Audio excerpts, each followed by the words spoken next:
Faly miarabantsika rehetra indray rakizy. Ary faly indrindrandray androany hanolotra tantara mahafinaritra sy mahavariana ho anao. Enoy tsara ary. Ny tsiambaratelon'ny Aladia tapany voalohany. Tezitra tamin'ny Nenito Margareta Iroto. Noho ny fitondrantena ratsy nataony fotsiny, dia voasazy izy, matory tsy misy sakafo hariva. Fotoana taty aoriana, niditra tampahamalina tao amin'ny efitrano ny Philippe. Rut, tiany ianao. Nahafiaingo tataposiko iny. Tena nomina be Iroto, ka nanaikitra ny mofo keliny. Philippe, teo tsara fanahy. Maninona ny tsy mahavita izany? Tsy fantatro, angamba tokony ezako ny tsy ho tezitra ianao. Amin'izay dia tsy teny ratsy be loatra tahaka izao. Tena tsara fanahy ny Nenito Margareta satria mandray antsika eto mandritra ny fotoana mahamisioneran'ny ray aman-drenitsika ny Endy. Ny Saint Iroto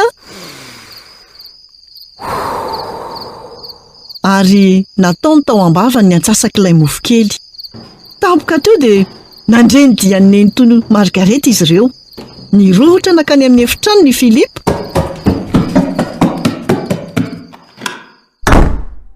Ary nandro teo am-pandriny niaraka tamin'ny akanjony. Soavamandry Philippe, soavamandry Rota. Tsara alina ny Nenito Margareta. Mody natory Iroto. Ny ampitso maraina dia nanomana planina momba ny fialan-tsasatra izy ireo sy Philippe. Hitan'ny tsiambaratelon'ny aly sika. Sao dia mety ho fohy an'io zana-bono akaikin'ny renirano. Anamboatra trano azy kely tsika. Ho lasa tena fohy be ny toerana momba ny zavaboary. Tena nafana fohy Iroto. Niazakazaka nanaraka ilay lalana kely mihazo ny ala izy menada.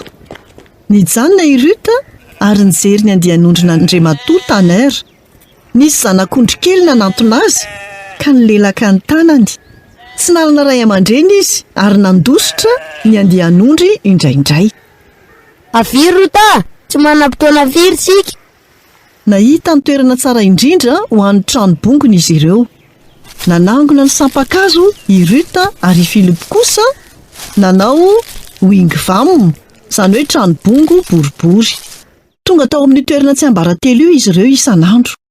Indray mandeha dia tsy maintsy nijanona tao an-trano Iroto ary namoaka ny lamba. Tsy tiany mihitsy izany. Tao anaty fahatezerany dia navela nilatsaka tao anaty vovoka ireo akanjo madio. Tsy afaka mitandrina ve ianao? Mialahy ianao tsiny amin'izao fihetsika ho izao. Tsy alasiana fa ratsy fanahy loatra ianao ry Nenito Margareta. Rota, efa nieritreritra tsara fa alefako any amin'ny kilasy mandry ianao. Dia andositra? Niazakazaka tampahatezerana Iroto. Lasa lavitra izy. Hoaiza nefa? Na iza aza tsy nahafantatra izany. Saingy nanaraka azy ny tenin'ny Nenito Margareta. Fa alefako any amin'ny kilasy mandry ianao. Dia andositra? Fa alefako any amin'ny kilasy mandry ianao. Dia andositra? Dia andositra?